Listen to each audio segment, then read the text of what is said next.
Hello students, आज हम पढ़ेंगे हिंदी व्याकरण। हिंदी व्याकरण के अंतर्गत आज हम पत्र लेखन के बारे में पढ़ेंगे। आप लोगों ने पिछली क्लास में पढ़ा होगा, एक बार उसको रिवीजन करते हैं। जैसा कि आपको पता होगा, पत्र दो प्रकार के होते हैं।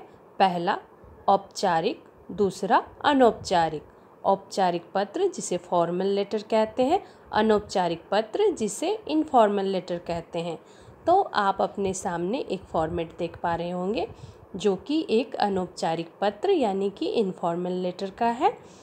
तो हम सबसे पहले इस बात को बताते हैं कि जो अनौपचारिक पत्र होता है वो फॉर्मल लेटर से थोड़ा अलग होता है। थोड़ा अलग इसलिए होता है क्योंकि औपचारिक पत्र में कुछ नियम के तहत लिखे जाते हैं, वहीं अनौपचारिक पत्र जो होते हैं, इनफॉर्मल लेटर जो होते हैं, वह नियम से कुछ परे होते हैं यानी कि जैसे कि औपचारिक पत्र में, फॉर्मल लेटर में विषय वस्तु को यानी कि किस कार्य हेतु हमने वह पत्र लिखा, बस उन्हीं बातों को हम उसमें समावेश करेंगे। यानी कि उन एक जो नियम से बंधा हुआ होता है औपचारिक पत्र, फॉर्मल लेटर, कि कम से कम शब्दों और कम से कम वाक्यों में हम जितने कम बातों में फॉर्मल लेटर को तैयार कर सके, यह एक औपचारिक पत्र की खूबी होती है। वहीं दूसरी ओर अनौपचारिक पत्र की ऐसी कोई नियम या पाबंदी नहीं होती, यानी कि इस पत्र में हम अपनी मन की भावनाओं को व्यक्त कर सकते हैं। वहीं दूसरी ओर औपचारिक पत्र में इन सब बातों के लिए यानी कि आवश्यक बातों को छोड़ के गौण बातों के लिए कोई भी गौण बातों का कोई भी समावेश नहीं करना चाहिए। तो आइए सबसे पहले अनौपचारिक पत्र के अंतर्गत जो प्रकार आते हैं उन्हें देखते हैं हम। जैसा कि हमने अभी पता किया या फिर हमें जानकारी मिली कि पत्र के दो प्रकार होते हैं, उसी तरह अनौपचारिक पत्र के भी प्रकार हैं। अनौपचारिक पत्र के भी प्रकार हैं। कितने? तो 5 प्रकार हैं। बधाई पत्र, धन्यवाद पत्र, शुभकामना पत्र, निमंत्रण पत्र और संवेदना पत्र। बधाई पत्र, जैसा कि आपको इस नाम से ही पता चल रहा होगा, बधाई जब किसी अच्छे कार्य के हो जाने के पश्चात, या कह सकते हैं कोई ऐसा काम जो कि अच्छा हुआ हो जिसे हम पत्र लिख रहे हैं, उस काम की बधाई यानी जो शुभ काम हुआ है उसकी हम बधाई देंगे। जो भी अच्छा काम हुआ है, अगर वह हमारा मित्र है, वह अपनी क्लास में फर्स्ट आया तो हम उसे बधाई दे रहे हैं। अगर वह हमारा बेटा है या फिर हमारा भाई है जो कि पढ़ाई के उपलक्ष्य में विदेश यात्रा कर रहा है, करके आया है, तो उसे हम बधाई पत्र देंगे। यानी कि वह शुभ काम जो घटित हो चुकी है उसके लिए हम उन्हें बधाई देते हैं। धन्यवाद पत्र, धन्यवाद पत्र यह होता है अगर आपका जन्मदिन है या फिर कोई ऐसा कार्य जो कि सामने वाले ने यानी जिसे आप पत्र लिख रहे हो, उन्होंने आपको, आपका जन्मदिन है, आपके जन्मदिन के अवसर पर आपके मित्र ने आपको पत्र लिख के आपको जन्मदिन की बधाई दी, तो इस अवसर में बदले में जो आप उन्हें पत्र लिखोगे उसे धन्यवाद पत्र कहते हैं। उसके बारे में आप लिखोगे कि तुमने याद करके मुझे मेरे जन्मदिन पर या फिर कोई भी ऐसे शुभ काम पे जब आपको वह बधाई दे तो आप उसे बदले में जो पत्र लिखेंगे वह धन्यवाद पत्र कहलाएगा। यानी कि बदले में जो आप उनको अपना एहसान जताओगे वह धन्यवाद पत्र कहलाता है। अगला है शुभकामना पत्र। बधाई पत्र और शुभकामना पत्र में कुछ अंतर है, थोड़ा ध्यान दीजिए। बधाई पत्र जब कोई शुभ कार्य घटित हो जाता है उसके बाद जब हम उनसे विश करते हैं तो उसे बधाई पत्र कहते हैं। वहीं शुभकामना पत्र शुभ कार्य के होने से पहले ही शुभकामना दी जाती है, उसे बधाई दी जाती है। तो यहाँ पर याद रखेंगे, बधाई पत्र शुभ कार्य घटित होने के बाद और शुभकामना पत्र शुभ कार्य घटित होने से पहले। अगला है निमंत्रण पत्र। निमंत्रण पत्र यानी कि इनविटेशन भी कह सकते हैं। किसी भी अच्छे कार्य हेतु आप किसी को बुला रहे हैं, निमंत्रण कर रहे हैं, उन्हें आप आमंत्रित कर रहे हैं तो वह निमंत्रण पत्र कहलाता है। उन्हें आप बुला रहे हैं तो वह निमंत्रण पत्र कहलाता है। इन सभी पत्रों से थोड़ा अलग, थोड़ा क्या कह सकते हैं, बिल्कुल अलग पत्र होता है संवेदना पत्र। संवेदना पत्र भी हमारे सगे संबंधी मित्रों इत्यादि को लिखे जाते हैं। संवेदना का अर्थ होता है किसी दुख के कार्य, दुख के काम हो जाने के बाद या दुख घटित होने के बाद जब हम उनको संवेदना यानी दुख बांटने के लिए जो हम पत्र लिखते हैं उसे संवेदना पत्र कहते हैं। तो यह पत्र सामान्यतः किसी दुख के हो जाने के बाद हम उनको लिखते हैं। किसी की कुछ दुर्घटना हो जाने के बाद या फिर किसी की मृत्यु के पश्चात ऐसे पत्र लिखे जाते हैं, उन्हें संवेदना पत्र कहते हैं, याद रखेंगे। और यह जितने पत्र हैं सब अनौपचारिक के अंतर्गत आते हैं, इनफॉर्मल लेटर के अंतर्गत आते हैं। औपचारिक पत्र का जो प्रारूप है कुछ इस तरह है। सबसे पहले दिनांक डाला जाता है यानी कि डेट डाला जाता है। संबोधन। संबोधन का अर्थ होता है जिन्हें आप अपना पत्र लिख रहे हैं उन्हें आप किस रिश्ते से, कौन से रिश्ते से संबोधन करते हैं।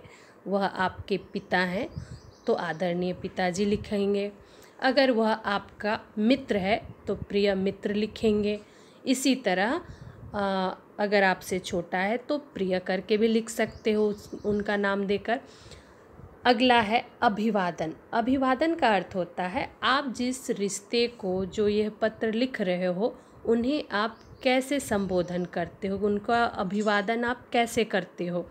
यानी कि अगर पिताजी हैं तो आप उनको प्रणाम करोगे, नमस्ते करोगे।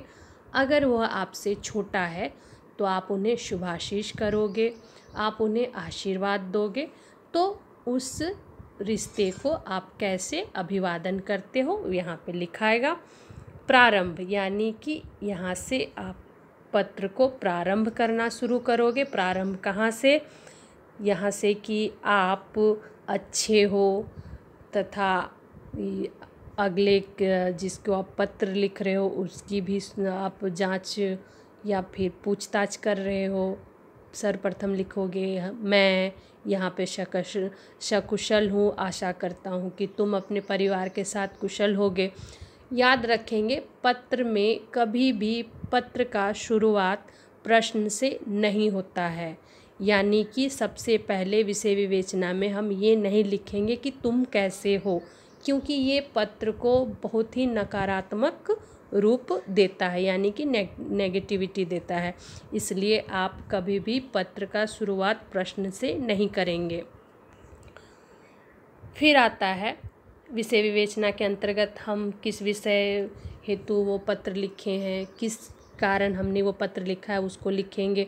कुछ अन्य बातों का भी उसमें समावेश कर सकते हैं, जैसा कि अभी हमने कहा है उसका हाल समाचार, अपना कुछ ख़ास बात उसमें हम बतला सकते हैं।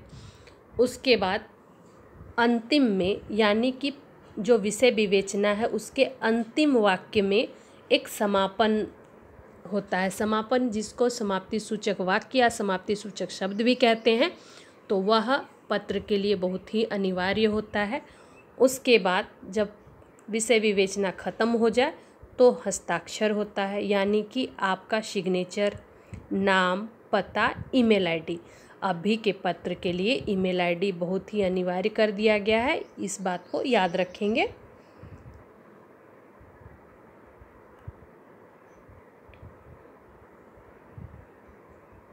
सबसे पहले आप यहाँ देखें कि जो यह प्रारूप है, यह फॉर्मेट है, वह कैसे बना हुआ है।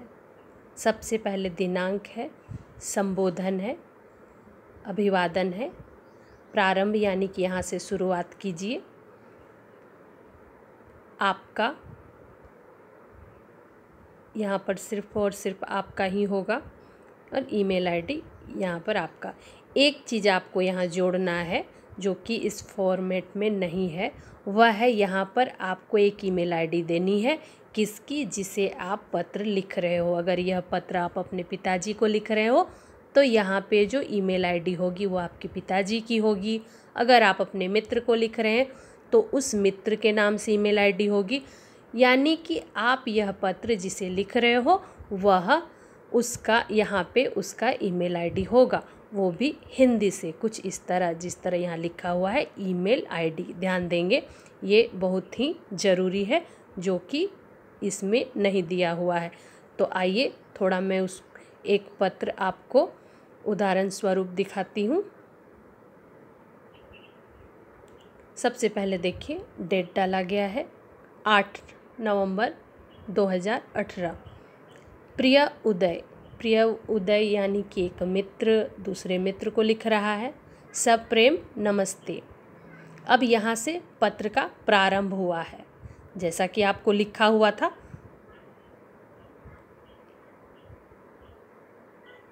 देखिए यहाँ पे एक शब्द है प्रारंभ, लेकिन यहाँ प्रारंभ के लिए कुछ ऐसा कॉलम नहीं है, कुछ स्पेशल नहीं है। यानी कि डेट, संबोधन, अभिवादन के बाद सीधे पत्र का प्रारंभ हुआ है। यहाँ से पत्र का शुरुआत हुआ है, याद रखिए।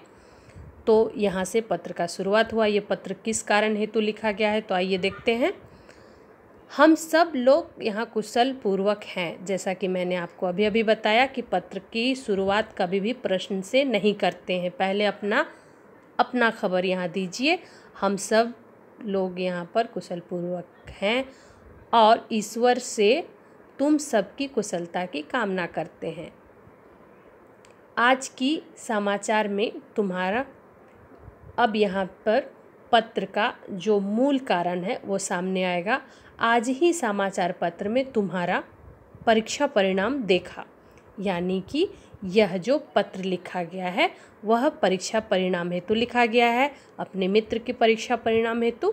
तो आगे देखें, देखा जिससे ज्ञात हुआ, यानी कि उससे जानकारी हुआ कि तुमने सभी विषयों में विशेष योग्यता, मतलब खास नंबर या खास ओहदा, जिसे हम खास रिजल्ट, स्पेशल रिजल्ट भी कह सकते हैं, योग्यता प्राप्त करते हुए कक्षा 10वीं में पूरे प्रांत, मतलब पूरे एरिया में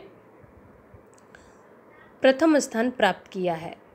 मित्र, यह जानकर मुझे असीम आनंद हुई। असीम यानी कि मुझे बहुत आनंद हुआ, बहुत खुशी हुआ। यानी कि यह रीज़न था पत्र लिखने का, मेन कारण यह था। अब हम पैराग्राफ को चेंज करेंगे, यानी कि फिर अब दूसरे पॉइंट पे आएगा। अपनी इस विशेष उपलब्धि, यानी कि तुम्हारी उस विशेष उपलब्धि के लिए मेरी हार्दिक बधाई स्वीकार करो। अपनी इस खास बधाई के लिए तुम मेरी हार्दिक बधाई को स्वीकार करो, अपनी खास उस बात के लिए। तुम्हारे परिश्रम और प्रतिभा को देखकर हमें आशा थी कि तुम अवश्य कोई कीर्तिमान स्थापित करोगे। यहाँ पे एक उपलब्धि होती है, कीर्तिमान का अर्थ होता है कि वो जैसा परिश्रम कर रहा था उसको देखकर उसका मित्र कह रहा है कि तुम्हें देखकर मुझे आशा थी, इस बात की होप थी कि तुम कोई ना कोई स्पेशल काम करोगे ही।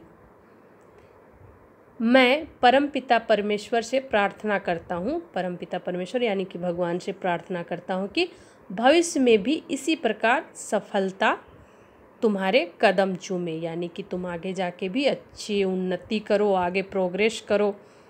ये तो पत्र का यहाँ तक हो गया। अब देखिए, यह होता है समाप्ति सूचक लाइन या समाप्ति सूचक शब्द, ये कहे जाते हैं। अपनी माताजी तथा पिताजी को सादर प्रणाम कहना, नन्ही बुलबुल को मधुर प्यार। यहाँ पे जो नन्ही बुलबुल है यानी कि वो मित्र की बहन है, उसके बारे में कहा गया है।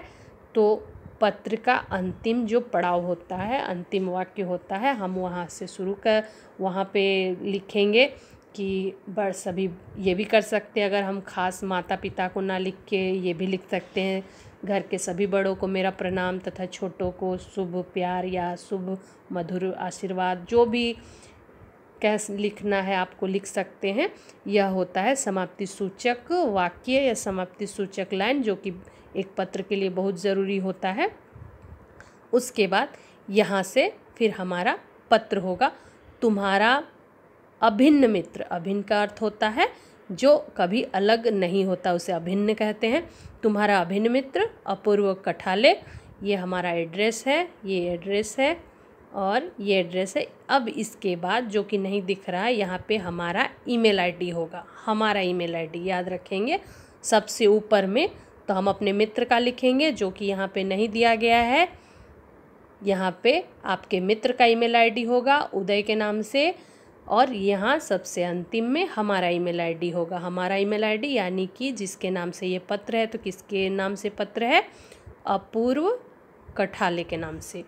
तो आइए इस रूपरेखा को देखें।